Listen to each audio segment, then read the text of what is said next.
exemples pour montrer par le passé, plus ou moins récent, la posture coloniale de la France en Guadeloupe.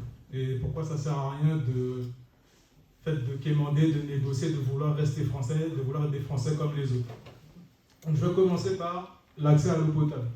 En 2017, il y a une note interministérielle qui sort à application immédiate, le plan Ancêtre eau potable, qui est censé justement régler les problèmes d'accès à l'eau, qui règle les problèmes de perte de qualité et de quantité d'eau, qui est une chose fréquente en Guadeloupe. Le préfet qui était en place à ce moment-là, il essaie de la mettre en application, il s'est viré, et il est remplacé par un nouveau préfet qui, lui, installe en masse des radars dernière génération. Un radar tous les 10 km, on n'a jamais vu ça. Donc ça a symbolisé tout le mépris que l'État français a pour la population guadeloupéenne. Du coup, tous les radars ont été dégradés, voire même incendiés. Donc le radar a symbolisé justement cette révolte populaire par rapport à ça. Il y a aussi un collectif qui s'est créé, Moon Guadeloupe, qui a amené la problématique de l'eau sur la scène, jusqu'à la scène internationale. Donc il y a eu des rapporteurs spéciaux de l'ONU qui se sont déplacés en Guadeloupe pour étudier la question, qui ont demandé des comptes à la France, il n'y a jamais eu de réponse. Ce qu'il faut savoir, c'est que le préfet a même été jusqu'à convoquer les élus locaux pour leur ordonner de porter plainte systématiquement contre les membres de ce collectif afin de, je vais reprendre le terme de retaillot, de les judiciariser. Voilà. Jusqu'à maintenant, il n'y a aucun membre qui a été condamné. Donc, je crois que leur action est légitime et qu'ils les menaient bien.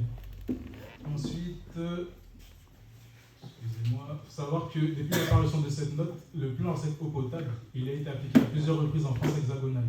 Il n'a jamais été appliqué en Guadeloupe. Il faut comprendre que la répression judiciaire et policière, c'est fréquent. C'est la première réponse que la France nous apporte dès qu'on a des revendications. Donc là, je fais référence aux événements de mai 67, mais avant d'en parler, je vais évoquer l'affaire Claude Jean-Pierre, qui est un sexagénaire retraité qui a été tué par 2 gendarmes à la suite d'un contrôle. Le 3 décembre, ça fera 4 ans qu'il est mort. Aucune poursuite jusqu'à présent. Les gendarmes n'ont pas été mis en examen. Il y en a même un qui a eu une promotion. Donc c'est pour ça qu'aujourd'hui, je porte ce t-shirt-là. C'est pour lui rendre hommage. Si vous voulez en savoir...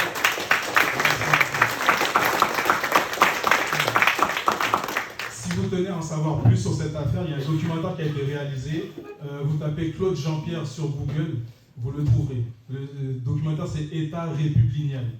Donc c'est un mix de république et colonial. Maintenant, je vais parler du massacre en question. Il faut savoir qu'avant ça, il y a eu mars 67, où il y a eu une agression raciste d'un riche commerçant blanc à l'encontre d'un cordonnier handicapé noir. Direct, c'est parti en intifada en Guadeloupe. Ce mot vous vaudra peut-être un procès, on verra. Ouais, bon, en fait, il y a eu un soulèvement populaire et des affrontements entre la population de la ville de Basse-Terre et la police. Ce jour-là, ça a été une émeute sur 2-3 jours. Il n'y a pas eu de tir, il n'y a pas eu de blessés graves, mais ça n'a pas plu au préfet de l'époque. Il a trouvé que ça a été fait avec trop de mollesse. Le maintien d'ordre a été fait avec trop de mollesse. Et il a direct stigmatisé le GONG, c'est le groupe d'organisation nationale de la Guadeloupe. C'est un groupe nationaliste indépendantiste qui faisait un petit peu de bruit à l'époque. Donc là, on va faire un petit avance rapide jusqu'au 26 mai 67. Donc là, il y a des négociations entre les ouvriers du bâtiment et les propriétaires, les entreprises, qui sera réprimée dans le sang. La première victime du tir de coup de feu sera Jacques Nestor, un militant du GONG qui était très bien connu par la police. Donc on peut se douter que c'était un assassinat. Le bilan de ce massacre, officiellement, c'est 7 morts. Les historiens considèrent qu'il y a eu entre 80 et 200 morts. Voilà. On ne sait pas combien de gens ont disparu, combien ont été raflés, combien ont été torturés, combien ont été blessés. Il y a eu une omerta sur ces événements-là jusqu'à 2014, quand il y a eu la commission Stora qui a étudié la question. Mais malgré ça, il n'y a pas d'idée sur le bilan réel. Mandel, juste rapidement, Ça a été reconnu en 2016. On pourra en parler au moment des échanges. Non, juste rapidement, pour contre, parce qu'on est dans la même équipe. En 2016, ça a été reconnu par la France, mais toujours pas dédommagé. Ok, merci. Donc, par rapport à ces événements-là, le GONG a été désigné pour responsable de ces émeutes, une fois de plus. Et il y a une quarantaine de Guadeloupéens qui ont été arrêtés. Beaucoup ont été déportés vers la France, donc ça fait penser à ce qui se passe avec les militants Kanak. Sur le procès, il y a eu 16 ou 18 Guadeloupéens qui ont été traduits devant la justice. Des avocats français, martiniquais et guadeloupéens se sont mobilisés et au final, il y a eu 0 condamnation. Mais on reconnaît bien là le système de répression français.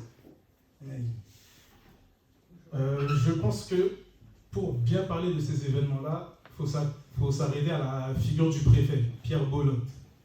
Il faut savoir qu'il était haut fonctionnaire sous le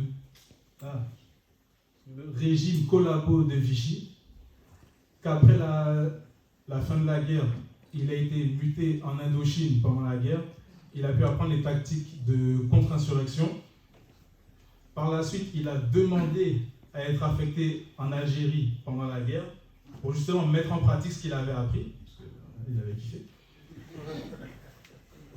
Bon, pour reprendre ces termes, il voulait utiliser ce qu'il avait appris lors des affaires indo-chinoises. Par la suite, en Guadeloupe, il a montré l'étendue de son talent.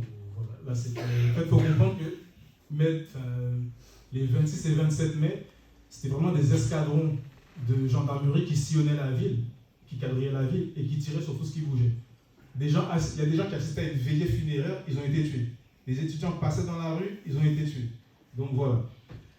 Par la suite, ce préfet a été nommé préfet du 93 et il a créé la BAC. Quand on voit les méthodes utilisées par la BAC, quand on voit la population qui est visée, on peut dire que l'héritage du bourg est bien vivant actuellement. Ensuite, le colonialisme s'est aussi matérialisé pendant la crise Covid. C'est l'État français qui désignait à quel moment les gens pouvaient se rendre en Guadeloupe, à quel moment les Guadeloupéens pouvaient aller chez eux voir leur famille et tout. Et bizarrement, les périodes propices pour aller en Guadeloupe, ce n'était que pendant les vacances.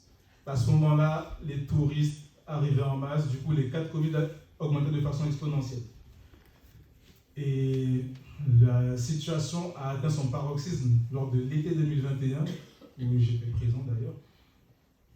En fait, pendant cet été-là, en Guadeloupe et en Martinique, il y a eu plus de 1000 morts sur chaque île.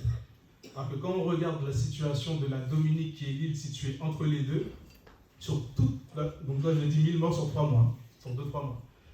En Dominique, sur toute la période Covid, donc on peut même aller de 2000 à 2023 ou 2022-2023, il y a eu 74 morts. Donc là, en fait, ça montre que quand on a le pouvoir politique, on peut privilégier sa population plutôt que des intérêts économiques. Et pour finir, on va prendre un petit exemple un peu plus léger, histoire de repartir bien. Je vais parler du sport, parce que voilà. En fait, le sport, ça représente un outil du colonialisme. C'est le soft power qui permet à la France de rayonner, d'avoir de l'influence dans le monde. Et du coup, Pierre de Coubertin, le père de l'olympisme moderne, il a une phrase qui est un fervent partisan de la colonisation. Il a une phrase que j'ai trouvée pas mal. Les races sont de valeurs différentes et à la race blanche d'essence supérieure, toutes les autres doivent allégeance. En fait, on en a vu la démonstration lors des JO. Il suffit de regarder le nombre de médailles que la France a eu, on est partout. Nous les colonisés. Et franchement, voir Teddy Riner et Macron se faire le meilleur câlin quand il a eu la médaille d'or, pour moi, c'est l'image la plus frappante de cette phrase. Et à cet exemple-là, moi, je préfère opposer celle de Imen Khelif, la boxeuse algérienne, qui pendant toute l'Olympiade a refusé de parler en français aux médias. Elle s'est exprimée qu'en arabe et qu'en anglais. Et aussi le judoka algérien encore, franchement, on doit prendre l'exemple, Messaoud Redouane Driss, qui a refusé d'affronter un judoka israélien pour ne pas normaliser le génocide qui est encore actuellement à Gaza. Et je vais finir avec une petite phrase de Miss Guadeloupe, genre, passons.